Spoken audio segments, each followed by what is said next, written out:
Alright, guys, so last week we looked at Cinderella. You read it on Epic or you read it on your own, and we asked you to look at the structure. So, like the characters, the setting, what was a problem, the solution, all of that good stuff. And that was for Cinderella being a traditional fairy tale. This week we're going to look at some fractured fairy tales, and we're going to ask you to do the same type of work looking at the structure, but we're also going to have you start comparing your traditional fairy tale to your fractured fairy tale. So while I'm reading Prince Cinders, I want you to keep in mind the structure of this story, and then at the end I want you to kind of compare your Cinderella structure to your Prince Cinders structure. Alright, so let's go ahead and get started. This is Prince Cinders by Babbitt Cole.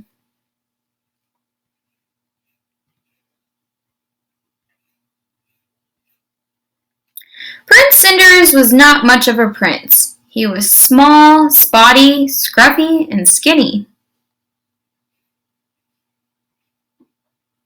He had 3 big hairy brothers who were always teasing him about his looks.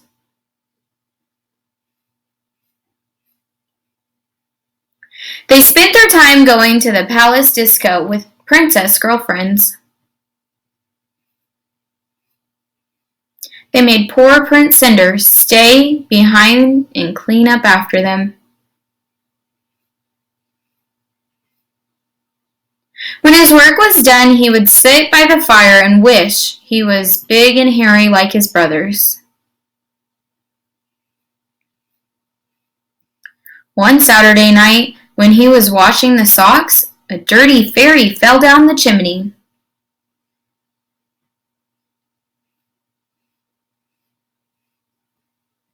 "Your wishes shall be granted," cried the fairy.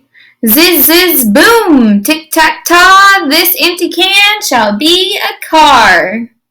Bip, bip, bong, bo, bo, bo, to the disco you shall go."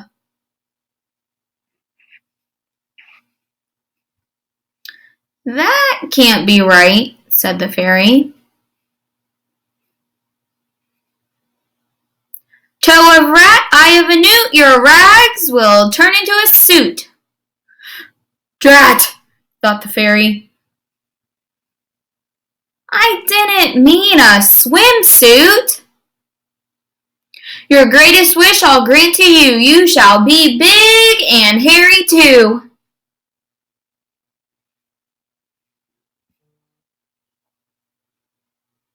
Prince Cinders got big and hairy all right.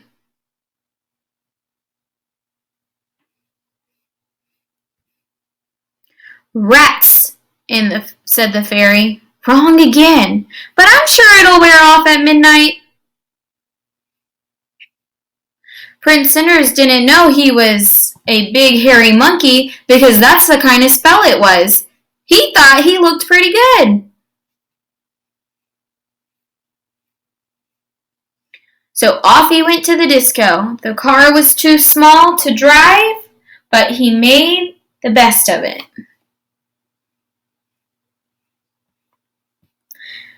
But when he arrived at the rock and roll bash, he was too big to fit through the door.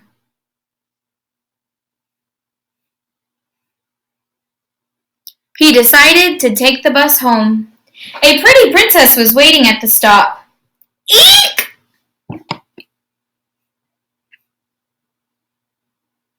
"When's the next bus?" he grunted. Luckily, midnight struck and Prince Cinders changed back into himself. The princess thought he had been saved by frightening away the big, hairy monkey.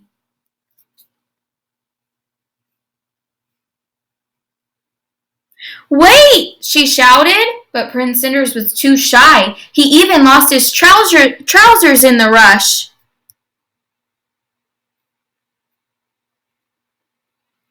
The princess was none other than a rich and beautiful princess, Lovely Penny. She put on a proclamation to find the owner of the trousers.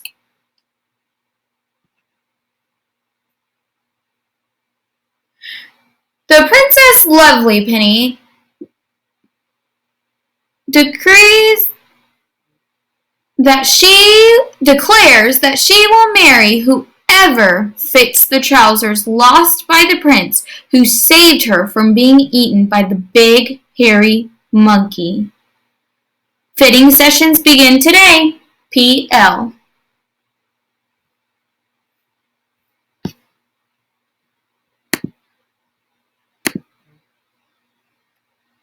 Every prince for miles around tried to force those trousers on. But the trousers refused to fit any of them. Of course, Prince Cinder's brothers all fought to get into the trousers at once. Let him try, commanded the princess, pointing at Cinders. They won't fit that little squirt, sneered his brothers. But they did. Princess Lovelypenny proposed immediately.